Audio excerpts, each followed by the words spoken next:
నమస్కారం. ప్రతిధ్వనికి స్వాగతం. నిరుద్యోగుల కలల గమ్యం, ఎన్నో ఏళ్ల కఠోర శ్రమకు ఫలితం గ్రూప్ 1 ఉద్యోగం. కానీ గత వైసీపీ ప్రభుత్వ హయాంలో ఏపీపీఎస్సీ గ్రూప్ 1 ఎగ్జామ్స్లో ఏం జరిగింది? నోటిఫికేషన్ నెంబర్ 27/2018 నియామక ప్రక్రియలో జరిగిన అక్రమాలు, నిబంధనల ఉల్లంఘనలు వింటే ఒళ్ళు గగురు పొడుస్తుంది.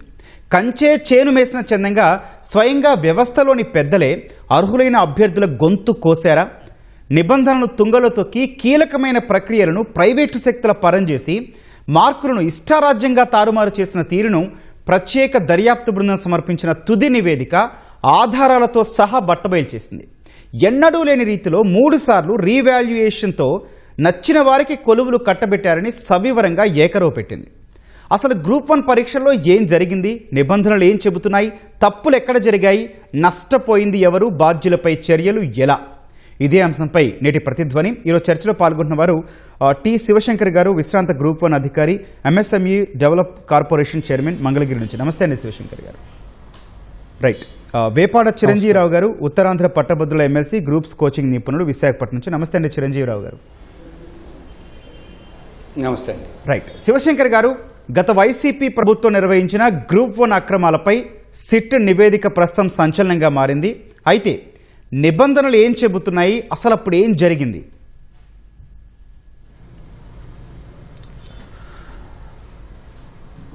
నమస్కారం గౌతమ్ గారు, మీకు మిత్రుడు చిరంజీవి గారికి, ఈటీవీ ప్రేక్షకులందరికీ నమస్కారాలు. గ్రూప్ 1 నోటిఫికేషన్ అంటే ఒక ఆశ అండి. జనాలకి, నిరుద్యోగులకి వరం లాంటిది. ఎందుకంటే ఆంధ్రప్రదేశ్ పబ్లిక్ సర్వీస్ కమిషన్ ఏ ఎగ్జామ్ కండక్ట్ చేసినా సరే మెరిట్ మీద ఆధారంగా చాలా పారదర్శకతతో ఉద్యోగ నియామకాలు జరుగుతాయని చెప్పేసి ఒక ప్రతీతి. నేను 95 గ్రూప్ 1 టాపర్ని. సో నేనైతే ఒక విలేజ్ బ్యాక్గ్రౌండ్ నుంచి వచ్చిన వ్యక్తిని. నా కష్టార్జితంతో, నా చదువు, నా మెరిట్తో నేను సంపాదించాను. అప్పటి తెలుగుదేశం ప్రస్తుత ముఖ్యమంత్రి గారు ప్రభుత్వం హయాంలో ప్రతి ఒక్కరూ అది ఒక ఆశ అండి. పారదర్శకతతో చాలా నిజాయితీగా జరిపించవలసినటువంటి ఈ నియామకాలు ఏవైతే చేయకూడదో, ఎన్ని అక్రమాలు మార్గాలు ఉంటాయో వ్యవస్థలో, అన్ని మార్గాల ద్వారా నియామకాలు చేపట్టారు గౌతమ్ గారు. ఎందుకు అంటే ఎగ్జామినేషన్ కండక్ట్ చేసిన దగ్గర నుంచి వాల్యుయేషన్ చేసే ప్రక్రియ నుంచి మళ్ళీ వాల్యుయేషన్ ఎవరి చేత చేయించాలి, ఇందులో manually corrected answer sheets, OMR sheets, వచ్చిన మార్కుల్ని డిజిటలైజేషన్లో అక్రమాలు, ఒకరి మార్కులు ఇంకొకరికి వేయడం, ఇదొక ప్రక్రియ. అలాగే అసలు ఈ ప్రక్రియ ఎక్కడ జరిగింది? ఈ మార్కులు, ఈ వాల్యుయేషన్ ఆఫ్ పేపర్స్ ఎక్కడ జరిగింది అంటే మన అందరికీ ఆశ్చర్యం వేస్తుందండి. హాయ్లాండ్ రిసార్ట్స్లో జరిగింది. అసలు ఇది ఎలా చేశారు? ఆంధ్రప్రదేశ్ పబ్లిక్ సర్వీస్ కమిషన్ అన్నది ఆర్టికల్ 315, 323 ప్రకారం, రాజ్యాంగం ప్రకారం ఏర్పడిన స్వయం ప్రతిపత్తి సంస్థ. దాని చైర్మన్, బోర్డు మెంబర్స్ ఉంటారు. వాళ్ళు ఏదైతే బోర్డులో నిర్ణయాలు తీసుకున్నాయో అది అమలు చేయవలసినటువంటి సెక్రటరీయే, రైట్, ఓకే, ప్రభుత్వ ఉద్యోగి అయినటువంటి సెక్రటరీ నియామక ఉల్లంఘన చేసి చాలామంది నిరుద్యోగుల తాలూకా ఆశలని పూర్తిగా నాశనం చేసిన ప్రక్రియ జరిగింది 2018 నోటిఫికేషన్. ఓకే అండి, రైట్. ఇది చాలా రాష్ట్రాలకి ఇది ఒక ఎగ్జాంపుల్ గౌతమ్ గారు. అసలు సర్వీస్ కమిషన్ ఎలా చేయకూడదు అనేది మనం వీళ్ళు అలా చేసి చూపించారు. చాలా బాధాకరమైనటువంటి విషయం. స్టిల్ అదే పరిస్థితుల్లో ఈరోజు నిరుద్యోగులందరూ కూడా బాధలతో ఉన్నారు. చిరంజీవి గారు, ఏపీపీఎస్సీ రూల్స్ చూద్దాం. రూల్స్ ప్రకారం జవాబు పత్రాల రీవాల్యుయేషన్కు ఎట్టి పరిస్థితుల్లోనూ అవకాశం లేనప్పుడు 3 సార్లు ఎట్లా చేశారు? అది కూడా హాయ్లాండ్లో ఎందుకు చేశారు? సార్ గౌతమ్ గారు, మీకు, శివశంకర్ గారికి, ఈటీవీ ప్రేక్షకులకి అందరికీ నా నమస్కారాలు. ముఖ్యంగా సివిల్ సర్వీసు 4-5 సార్లు చదివి రాలేని వాళ్ళకి గ్రూప్ 1 అనేది ఒక ఆశ. ఆంధ్రప్రదేశ్ రాష్ట్రంలో తెలుగు మీడియం చదువుకొని ఇంగ్లీష్ మీడియంలో సివిల్స్ కొట్టలేని వాళ్ళకి గ్రూప్ 1 అనేది ఒక అద్భుతమైన ఆశ. కొన్ని సంవత్సరాలు అన్నీ పక్కన పెట్టి చదువుకునే లక్షలాది మంది నిరుద్యోగులకి గ్రూప్ 1 అనేది ఒక కళ. అలాంటి గ్రూప్ 1ని రాజ్యాంగబద్ధమైన సంస్థ ఏపీపీఎస్సీ నిర్వహిస్తూ ఉంటుంది. గత ప్రభుత్వం ఇంచుమించుగా అన్ని అరాచకాలు చేసింది, అందులో ఏపీపీఎస్సీని కూడా వదిలిపెట్టలేదు. ఏపీపీఎస్సీ నియమ నిబంధనల ప్రకారం సబ్ క్లాస్ 9 ప్రకారం ఒకసారి పేపర్ వాల్యూ చేసిన తరువాత దాన్ని మరలా రీకౌంటింగ్ చేయొచ్చు లేదా స్క్రూటినీ చేసి టోటల్స్ చూసుకోవచ్చు. అట్లా కాకుండా రెండోసారి ఎవాల్యుయేషన్ చేయడానికి అవకాశం లేదు. అయితే కరోనా సమయంలో మెయిన్స్ నిర్వహించడం వల్ల అప్పటి సెక్రటరీ ఆంజనేయులు గారు అప్పటి చైర్మన్ గారిని పక్కన పెట్టేసి, ఉదయ్ భాస్కర్ గారిని పక్కన పెట్టేసి, ఆయన అనుమతి కూడా తీసుకోకుండా ఏకపక్షంగా డిజిటల్ వాల్యూస్కి వెళ్ళారు. డిజిటల్ వాల్యూస్కి వెళ్ళిన తరువాత రిజల్ట్ ప్రకటిస్తే కొంతమంది అభ్యర్థులు నోటిఫికేషన్కి ఎగెనిస్ట్గా మీరు డిజిటల్ వాల్యూస్కి వెళ్ళారు, మాన్యువల్ వాల్యూస్ని చెయ్యాలి అని కోర్టుకు పోతే గౌరవ హైకోర్టు వారు డిజిటల్ వాల్యుయేషన్ చేయకూడదు, ఇది నోటిఫికేషన్కి విరుద్ధం, కాబట్టి మరలా ఒక 3 నెలల్లో మీరు మాన్యువల్ వాల్యుయేషన్ చేసి రిజల్ట్ను ప్రకటించండి అని చెప్పడం జరిగింది. సో దీంతో మరలా మాన్యువల్ వాల్యుయేషన్కి వెళ్ళారు. అంతవరకు బాగానే ఉంది. ఈ మాన్యువల్ వాల్యుయేషన్కి వెళ్ళినప్పుడు ఏపీపీఎస్సీ ఖచ్చితంగా ఒక యూనివర్సిటీతో ఎంఓయూ కుదుర్చుకోనో, లేకపోతే ఒక ప్రభుత్వ కళాశాలతోటో, ఓ ప్రభుత్వ విద్యా సంస్థతోటో, లేకపోతే ఒక ప్రభుత్వ సంస్థతోటో ఒక ఎంఓయూ కుదుర్చుకొని అక్కడ పేపర్ వాల్యుయేషన్ కానీ చేయిస్తే సెక్యూరిటీ ఉంటుంది. ఒకవేళ ఏదైనా ఒక ప్రైవేట్ సంస్థ దగ్గర కానీ ప్రైవేటు రిసార్ట్ దగ్గర కానీ చేయించాలంటే హైలీ సెక్యూరిటీ అక్కడ ఏర్పాటు చేసి పేపర్ వాల్యుయేషన్ చేయాలి. కానీ హాయ్లాండ్లో వీరు పేపర్ వాల్యుయేషన్ చేసినప్పుడు ఎంత దారుణం అంటే సీసీ కెమెరాలు సక్రమంగా లేవు. స్ట్రాంగ్ రూమ్లో పేపర్ వాల్యుయేషన్ చేసే సెంటర్లో కానీ స్ట్రాంగ్ రూమ్లో కానీ 84 రోజులు ఉంచారు. అక్కడ ఏపీపీఎస్సీ గ్రూప్ 1 పేపర్లు తీసుకువెళ్ళి 84 రోజులు స్ట్రాంగ్ రూమ్లో పెట్టి ఎటువంటి సెక్యూరిటీ లేకుండా ఉంచారు. సీసీ కెమెరాలు సరిగ్గా పనిచేయలేదు. సీసీ కెమెరాలు ఈరోజు సిట్టు పరిశీలిస్తే ఒక రోజుకి 6 సార్లు స్ట్రాంగ్ రూమ్ను ఓపెన్ చేసి కనీసం ఎంట్రీ కానీ ఎగ్జిట్ కానీ రిజిస్టర్లో కూడా నమోదు చేయకుండా ఉంచారు. అంటే ఎంత దారుణంగా ఆ స్ట్రాంగ్ రూమ్లో పేపర్ని వీరు మిస్యూజ్ చేశారనేది మనం ఒక్కసారి అర్థం చేసుకోవచ్చు. లక్షలాది మంది నిరుద్యోగుల యొక్క ఆశ కాదు, వారి విశ్వాసాన్ని వీరు దెబ్బతీశారు. గత ప్రభుత్వంలో ఏపీపీఎస్సీ సెక్రటరీ ఆంజనేయులు గారు, గత ప్రభుత్వ అధినేత అప్పటి ముఖ్యమంత్రి గారు, ఈ ఆంజనేయులు గారు, వీరందరూ కలిపి లక్షలాది మంది నిరుద్యోగుల యొక్క విశ్వాసాన్ని దెబ్బతీశారు. చాలా దారుణం. శివశంకర్ గారు, కొన్ని పాయింట్స్ చూద్దాం. చేతి రాతలు వేరే ఉన్నాయి, మార్కులు మారాయి, వైట్నర్ వాడారు, సంతకాలు ఫోర్జరీ అయ్యాయి, ఓవర్ రైటింగ్లు కూడా ఉన్నాయి. ఇలాంటి పరీక్షను గతంలో ఎప్పుడైనా చూసారా అండి? నెవర్ అండి. ఎక్కడ కూడా ఈ పరిస్థితి జరగలేదండి. ఏ రాష్ట్రంలో కూడా, ఒక ఆంధ్రప్రదేశే కాదు, ఏ రాష్ట్రంలో కూడా ఇంత దారుణమైనటువంటి అధ్వానమైన పరిస్థితుల్లో జరగలేదు. అలాగే సిట్టు దర్యాప్తులో ఇంకా తేలింది ఏంటంటే వీటితోనే పాటు చేతిరాతలు, దిద్దుళ్ళు, వైట్నర్లే కాకుండా ఎవరికైతే ఎక్స్ అనేవాడికి వచ్చిన మార్కులు వైకి జెడ్కి పోస్ట్ చేయడం, అవి కూడా జరిగాయండి. అందుకు హైకోర్టు ఏం చెప్పింది అంటే 100 తర్వాత ఉన్న అభ్యర్థులు, ఫెయిల్ అయిన అభ్యర్థులు మార్కులు జాబితాని కూడా వెరిఫై చేయమని చెప్పిందండి. అలాగే ఒక హాయ్లాండ్ లాంటి ప్రైవేట్ రిసార్ట్స్లో అసలు అర్హత లేదండి. ఏపీపీఎస్సీ సెక్రటరీకి లోకల్ స్టాండింగ్ లేదండి, ఆ పవర్ లేదు. Unless it is approved by the chairman and its board. వాళ్ళని పక్కకు పెట్టి ఐ హ్యాండెడ్గా చేయడం అంటే there is an intention, there is a plan and there was a criminal breach of trust. అందుకనే హైకోర్టు ఏం చెప్పిందంటే క్రిమినల్ ఇన్వెస్టిగేషన్ కంటిన్యూ చేయమని చెప్పింది. అలాగే అన్ఆథరైజ్డ్ పర్సన్స్ వాళ్ళు వాల్యుయేషన్ చేశారండి. అన్ఆథరైజ్డ్ ఏపీపీఎస్సీ వాల్యుయేషన్ కోసం ఏంటంటే వీళ్ళు ఎక్స్పర్ట్స్ని ఒక ప్యానల్ తీసుకుంటారు గౌతమ్ గారు. ఒక్కొక్క పేపర్ కూడా సబ్జెక్టు ఒక్కొక్కరికి ఇచ్చి చాలా జాగ్రత్తలు తీసుకుంటారు, వాళ్ళ మీద నిఘా కూడా పెడతారు.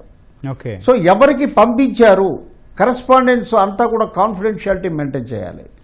అదేమిది జరగకుండా అంటే ఒక ఇంటెన్షనల్గా కొంతమంది వ్యక్తులకి ఫేవర్ చేయాలనే ఉద్దేశంతో కంచే చేను మేస్తే ఎట్లా ఉంటుంది, Right, అలాగా okay. ప్రభుత్వం అప్పటి ప్రభుత్వంలో పెద్దలు, సెక్రటరీ, ఐపీఎస్ ఆఫీసరు తన పోలీసు జులుముని సర్వీస్ కమిషన్ మీద చూపించడం మనకి స్పష్టంగా కనిపిస్తుంది. శివశంకర్ గారు. తద్వారా చాలా మంది జీవితాలు రోడ్డున పడ్డాయండి. చిరంజీవి గారు, కనీసం ఈ మూల్యాంకన ప్రక్రియలో చైర్మన్ ఆమోదం, అధికారిక టెండర్లు కూడా లేకుండానే ఈ డిజిటల్ మూల్యాంకన ప్రక్రియ నిర్వహించారన్నది ఇంకో దిగ్భ్రాంతికర విషయం. అలాంటి ప్రక్రియను మనం ఎలా నమ్మగలమండి? విశ్వసించలేమండి ఇది. ఎందుకంటే ఇది ఒక వ్యక్తికి సంబంధించిన అంశం అయితే ఏకపక్షంగా నిర్ణయాలు తీసుకోవచ్చు. ఈ రాజ్యాంగబద్ధమైన సంస్థ ఏబిపిఎస్సిలో చైర్మన్ ఆమోదం లేకుండా, బోర్డు ఆమోదం లేకుండా అత్యంత కీలకమైన నిర్ణయాలు మీరు ఎలా తీసుకుంటారు? అందులో కూడా డిజిటల్ వాల్యుయేషన్ చేయించేటప్పుడు టెండర్గా వెళ్లకుండా నామినేషన్ పద్ధతిలో నీ సహాధ్యాయం అని, నీ తోటి స్నేహితుడు అని, నీ ఫ్రెండ్ అని, నీ బంధువు అని చెప్పి మీకు నచ్చిన వాళ్ళకి ఇచ్చేస్తారా వాల్యుయేషన్ చేయించే విధానాన్ని? సో అది కూడా ఎవరు చేశారు? ఓ ప్రైవేటు స్కూలు ప్రిన్సిపల్ ఆధ్వర్యంలో ప్యానల్ రెడీ చేస్తారా? అసలు ఏపీపీఎస్సీ లాంటి పరీక్షలు వాల్యూ చేయాలి అంటే యూనివర్సిటీ ప్రొఫెసర్లు, అసోసియేట్ ప్రొఫెసర్లతో ఓ ప్యానల్ ఉండాలి. యూపీఎస్సీ చూడండి, గతంలో ఏపీపీఎస్సీ చూడండి, ఎటువంటి ఎగ్జామినర్స్ను పెట్టిందో చూడండి. ప్రఖ్యాతిగాంచిన సంస్థల నుంచి, ప్రఖ్యాతిగాంచిన విశ్వవిద్యాలయాల నుంచి, ప్రఖ్యాతిగాంచిన కళాశాలలో సీనియర్ మోస్ట్ అధ్యాపకుల నుంచి, వారి నుంచి లిస్టు తయారు చేసి ప్యానెల్తో పేపర్ వాల్యుయేషన్ చేస్తారు. కానీ వీరు టెండర్ లేకుండా నామినేషన్ పద్ధతిలో ఇవ్వడం వల్ల, స్నేహితులకి బంధువులకి ఇచ్చేయడం వల్ల, వారి బంధువులకి స్నేహితులకి ఇవ్వడం వల్ల అర్హత లేని వారికి పెట్టించి, అర్హత లేని వాళ్ళని ప్యానెల్లో పెట్టించి వారితో పేపర్ వాల్యుయేషన్ చేయించారు.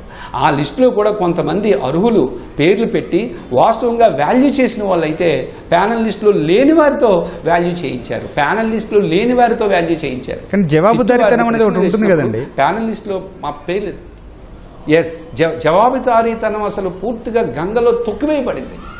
ఎంత అరాచకం అంటే గత ప్రభుత్వం చేసింది. ఏపీపీఎస్సీని, ఆ రాజ్యాంగబద్ధమైన సంస్థను కూడా ఒక జేబు సంస్థగా మార్చేసింది. లక్షలాది మంది నిరుద్యోగుల యొక్క విశ్వాసాన్ని దెబ్బతీసింది. అందుకే ఈరోజు రాష్ట్ర వ్యాప్తంగా ఉన్న నిరుద్యోగులందరూ ఆవేదన చెందుతున్నారు గత ప్రభుత్వ విధానాల పట్ల. శివశంకర్ గారు, ఎవరైతే ఈ వైసీపీ హయాంలో దొడ్డిదారిలో గ్రూప్ 1 ఉద్యోగాలు సంపాదించారో వారిపై ఎట్లాంటి చర్యలకు అవకాశం ఉంది? అంటే గౌతమ్ గారు, ఆల్రెడీ హైకోర్టు ఇంటర్మ్ జడ్జిమెంట్లో ఒక డెసిషన్ ఇచ్చిందండి. ఏమిటి అంటే వాళ్ళని నాన్ ఫోకల్, నాన్ సెన్సిటివ్ పోస్టులో వేయాలి. ఎందుకంటే అక్రమ మార్గంలో, అవినీతి మార్గంలో వాళ్ళు ఈ పదవుల్లోకి వచ్చారన్నది ప్రైమా ఫేసి ప్రూవ్ అయింది కాబట్టి. సో అన్ఫార్చునేట్లీ ఏం జరుగుతుంది అని అంటే, ఈవెన్ కూటమి ప్రభుత్వం అధికారంలోకి వచ్చాక కూడా ఒక 4-5 మాసాల తర్వాత నేను ఒక డిబేట్లో చెప్పాను, ఇంకా ఫోకల్లో కంటిన్యూ అవుతున్నారు ఆ అభ్యర్థులు. హైకోర్టు చెప్పింది, సుప్రీంకోర్టు కూడా పునరుద్ఘాటించింది అదే వెర్షన్ని. దానికి అధికారులు ఇచ్చినటువంటి వివరణ చూడండి. ఫోకల్ ఏదో, నాన్ ఫోకల్ ఏదో, నాన్ సెన్సిటివ్ ఏదో తెలియదంట వాళ్ళకి. క్లాసిఫికేషను కష్టం అంట. ఇవన్నీ మరి హ్యాండ్ ఇన్ గ్లవ్ ప్రకారం జరుగుతుందా? దీని మీద తక్షణమే ప్రభుత్వం చర్యలు తీసుకొని ఎవరైతే అధికారులు ఫోకల్ రెవెన్యూ కానీ అదర్ ఈ కీలకమైనటువంటి డిపార్ట్మెంట్లో ఉన్నారో వాళ్ళని తక్షణమే మార్చాలి గౌతమ్ గారు. లేదు అంటే ఇది ఒక బ్యాడ్ ప్రెసిడెంట్ అవుతుంది. బ్యాక్ డోర్లో entire process was vitiated. They have not followed strictly according to the manual of the public service commission. చాలా అక్రమాలు జరిగాయని చెప్పి సిట్ నిర్ధారణ చేసింది. హైకోర్టు కూడా నిర్ధారణ చేసి ఇంకా ఫర్దర్ సబ్జుడిస్లో ఉంది మ్యాటరు. ఇంకా వాళ్ళు ఫోకల్ పోస్టులో కంటిన్యూ అయితే ఒక నిరుద్యోగి, ఒక ఫెయిల్డ్ క్యాండిడేటు తను సమర్థత ఉన్నప్పటికీ కూడా ఈ ప్రాసెస్ వల్ల నష్టపోయిన వాడు మానసిక స్థితి ఎట్లా ఉంటుంది? సమాజానికి ఏ సంకేతం ఇస్తున్నాం? ఇవన్నీ కూడా బాధ్యుల్ని శిక్షించాలి గౌతమ్ గారు, బాధ్యుల్ని శిక్షించాలి. ఎందుకు అంటే సెక్రటరీతో పాటు controller of examinations and deputy సెక్రటరీలు వీళ్ళంతా ఉంటారు. వీళ్ళందరూ బాధ్యులే. ఇదంతా కూడా ఒక క్రిమినల్ కాన్స్పిరసీతో జరిగింది to favour somebody by the wish and will of the governance, the then government ప్రభుత్వంలో ఉన్న పెద్దలు కోసం ఇది ఫేవర్ చేయడానికి చేసినటువంటి ప్రక్రియ వల్ల ఈ రాష్ట్రంలో పట్టభద్రులు నిరుద్యోగులు అందరూ కూడా తీవ్ర నష్టమైపోయారు. వ్యవస్థ మీద అపనమ్మకం కలుగుతుంది. ఇలాంటివే విప్లవానికి దారితీస్తాయి గౌతమ్ గారు. ఇది చాలా దుర్మార్గము. దీని మీద తక్షణమే ప్రభుత్వం చర్యలు తీసుకొని వాళ్ళని నాన్ ఫోకల్కి షిఫ్ట్ చేయాలి. వాళ్ళు ఏం పని చేస్తారంటే అక్రమ మార్గంలో వచ్చిన వాడు నిజాయితీగా పనిచేస్తాడా, సక్రమంగా పనిచేస్తాడా, ఇది కూడా ఏ రకమైన సంకేతం మనం సమాజానికి ఇస్తాం, ఇది అర్థం చేసుకోవాలి. Right, okay, yeah. చిరంజీవి గారు, నిజానికి గత గ్రూప్ 1 ఎగ్జామ్పై మొదటి నుంచి కూడా అభ్యంతరాలు, ఆందోళనలు వ్యక్తం అవుతూనే ఉన్నాయి. ఈ విషయంలో పట్టభద్రులు అట్లాగే నిరుద్యోగులు ఎలాంటి న్యాయం కోరుకుంటున్నారండి? సో మొదటి నుంచి ఈ విషయంలో పట్టభద్రులకి నిరుద్యోగులకి మనం ప్రత్యేకంగా ధన్యవాదాలు చెప్పుకోవాలి. ఎందుకంటే వాళ్ళు ప్రతి అంశాన్ని చాలా కీన్గా అబ్జర్వ్ చేస్తున్నారు. అబ్జర్వ్ చేస్తూ ఫస్ట్ నోటిఫికేషన్కి ఎగెనిస్ట్గా డిజిటల్ వాల్యుయేషన్ చేపట్టారని దాని మీద కోర్టుకు వెళ్ళడం కానీ, మెయిన్స్ రిజల్ట్ వచ్చిన తర్వాత మరలా వారికి సందేహం వచ్చి దానిపై కోర్టుకు వెళ్ళడం కానీ, ఎందుకంటే ఆల్రెడీ సర్వీస్లో ఉన్నవాళ్ళు వారి దగ్గర పైసలు ఉంటాయి కాబట్టి, డబ్బులు ఉంటాయి కాబట్టి వాళ్ళు పెద్ద పెద్ద లాయర్లు పెట్టుకుని ఉంటారు. కానీ సర్వీస్లో లేనివారు వీరు పాపం అప్పులు చేయాలి, ఎన్నో ఇబ్బందులు పడాలి, ఇబ్బందులు పడి లాయర్లకి ఎక్కువగా ఫీజులు అవి చెల్లించాలి. దీంతో మన శివశంకర్ గారు చెప్పినట్టు ఏపీపీఎస్సీపై కొంత అపనమ్మకం అనేది ఏర్పడింది, విశ్వాసం అనేది సన్నగిలుతుంది. ఈ నేపథ్యంలో పట్టభద్రులకి నిరుద్యోగులకి మరలా మన ప్రభుత్వం, మన ఎన్డీఏ కూటమి ఖచ్చితంగా ఓ మంచి విశ్వాసాన్ని, ఒక మంచి నమ్మకాన్ని కల్పించాల్సిన అవసరం ఎంతైనా ఉంది. ఇప్పుడు పనిచేస్తున్న వారికి ఇప్పటికే హైకోర్టు ఆదేశాల ప్రకారము నాన్ పోకల్కి పెట్టడంతో పాటు ఇంకా మరింత లోతుగా పరిశీలించి రేపు కోర్టు సరైన తీర్పు కానీ ఇస్తే, ఎందుకంటే ఇందులో అక్రమాలు చూస్తుంటే ఎంత దారుణం అంటే ఒక ఓఎంఆర్ వాల్యుయేషన్ స్క్రిప్టుపై రెండు ఇంకులతో రాయబడ్డ రాతలు, ఒక స్క్రిప్టుపై 2 ఇంకులు, ఒకే స్క్రిప్టుపై ఒక 10 కరెక్షన్స్ ఉంటే అందులో కొన్ని కరెక్షన్స్పై చీఫ్ ఎగ్జామినర్ సంతకం ఉంటుంది, కొన్ని కరెక్షన్పై చీఫ్ ఎగ్జామినర్ సంతకం ఉండదు, ఎగ్జామినర్ సంతకం కూడా ఉండదు. కొన్ని కరెక్షన్స్ అసలు ఎవరు చేశారని ఎగ్జామినర్ని అడిగితే ఈ కరెక్షన్ అసలు నేను చేయలేదని చెప్పి సిట్కి ఎగ్జామినర్ చెప్పారట. అసలు ఇవన్నీ చూస్తుంటే 10th క్లాస్ పేపర్లు కూడా దీనికంటే బాగా వాల్యూ చేస్తారు, ఇంటర్మీడియట్ పేపర్లు కూడా దీనికంటే బాగా వాల్యూ చేస్తారు, డిగ్రీ పేపర్లు కూడా ఇంకా దీనికంటే బాగా వాల్యూ చేస్తారు. అట్లాంటిది రాష్ట్రంలో విధాన నిర్ణేతల స్థానంలో ఉండాల్సిన గ్రూప్ 1 పేపర్లు ఎంత దారుణంగా ఏపీపీఎస్సీతో దిద్దించారంటే ఆనాటి సెక్రటరీ, ఆనాటి ముఖ్యమంత్రి ఏం చేస్తున్నారు, ఎంత దారుణంగా ఈ వ్యవస్థను వీళ్ళు నాశనం చేశారు ఒకసారి గుర్తుపెట్టుకోవాలి. అందుకే ఈ పట్టభద్రులు నిరుద్యోగులకి మరలా విశ్వాసాన్ని కల్పించాల్సిన ఆవశ్యకత ఈరోజు మా ఎన్డీఏ గవర్నమెంట్పై ఉంది.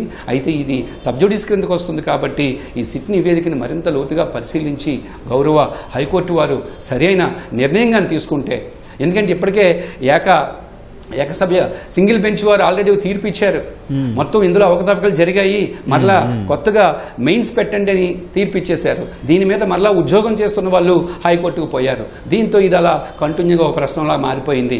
సో ఈ నేపథ్యంలో హైకోర్టే దీన్ని సరైన నిర్ణయం తీసుకోవాలి. లేదంటే ఎన్డీఏ గవర్నమెంట్ ఎప్పటికైనా సరే మా ప్రభుత్వం మంచిగా స్పందిస్తుంది. ఇప్పటికే మా గౌరవ ముఖ్యమంత్రి గారు మంత్రులతో మాట్లాడుతున్నారు, మంత్రులకు ఇప్పటికే చెప్పడం జరిగింది, ఈ సిట్ రిపోర్ట్ని మీరు బాగా చూడండి, అవసరమైతే అసెంబ్లీలో దీనిపై మనం చర్చ కూడా చేద్దాం.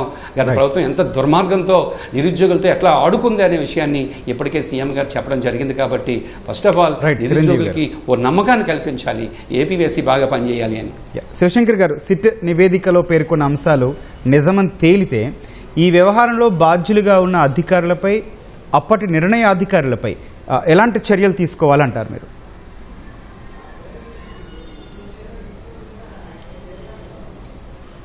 శిక్ష పడాలండి వాళ్ళందరికీ మీద కూడా. ఎవరైతే బాధ్యులో చైర్మన్ అండ్ బోర్డు ఆమోదం లేకుండా, ఆశ్చర్యకరమైన విషయం ఏంటంటే గౌతమ్ గారు, నా మిత్రుడు కొన్నాళ్ళు ఏపీపీఎస్ సెక్రటరీ పనిచేసేవాడు, ఐఏఎస్ ఆఫీసర్. ఆయన చెప్పి చాలా ఫైల్సే లేపేశారు. అంటే clear cut criminal conspiracy to favour somebody else. వాళ్ళ మీద క్రిమినల్ చర్యలు తీసుకోవాలి. ఇది ఒక గుణపాఠం అవ్వాలి. అలాగే అక్రమ మార్గంలో అధికారంలోకి పోస్టులోకి వచ్చిన వాళ్ళందరినీ కూడా కోర్టు వారు ఇచ్చిన డైరెక్షన్ ప్రకారం నాన్ ఫోకల్కి ఇమీడియట్గా గవర్నమెంట్ చేతిలో ఉంది. నేను మిత్రుడు చిరంజీవిరావు గారితో కూడా చెప్తున్నాను, ఇది మీరు గవర్నమెంట్ దృష్టిలో పెట్టి ఇంకా ఫోకల్లో కంటిన్యూ అవ్వడం అది కరెక్ట్ కాదు. వాళ్ళని ముందు నాన్ ఫోకల్కి షిఫ్ట్ చేయాలి. మీరే ఇందాక చెప్పారు, ఇప్పుడు నిరుద్యోగిని వాళ్ళని ఫేస్ చేయడం చాలా కష్టమవుతుంది. ఎందుకంటే వీళ్ళందరూ కూడా అవినీతికి ద్వారాలు తెరిచేశారు నాకున్న క్షేత్రస్థాయి ఫీడ్బ్యాక్ ప్రకారం. కాబట్టి ఒకవేళ రేపు కోర్టు వీళ్ళ నియామకము సక్రమం కాదంటే వాళ్ళందరినీ డిస్మిస్ చేయాలి వితౌట్ హెసిటేషన్. ఫ్రెష్ నోటిఫికేషన్ ఇచ్చేటట్టు అయితే ప్రతి ఒక్క యువత, ప్రతి ఒక్క నిరుద్యోగుడు, ప్రతి ఒక్క పట్టభద్రుడు ఒక విశ్వాసంతో ప్రభుత్వ ఈ సర్వీస్ కమిషన్ ఈ ప్రక్రియ మీద ఒక నమ్మకం మళ్ళీ పునరుజ్జీవం అవుతుంది. ఆ నమ్మకాన్ని క్రియేట్ చేయవలసిన బాధ్యత ఎన్డీఏ ప్రభుత్వం మీద ఉందని చెప్పేసి నేను తెలియజేస్తున్నాను గౌతమ్ గారు. రైట్. చిరంజీవి గారు, చివరిగా ఈ రహస్య పత్రాలు ప్రైవేటు వ్యక్తులకు ఇచ్చి నిరుద్యోగుల భవిష్యత్తు తాకట్టు పెట్టడం నాటి ప్రభుత్వ వైఫల్యం కాదా? ఎవరు దీనికి బాధ్యత? అట్లాగే నష్టపోయిన వారికి ఎవరు సమాధానం చెప్పాలి?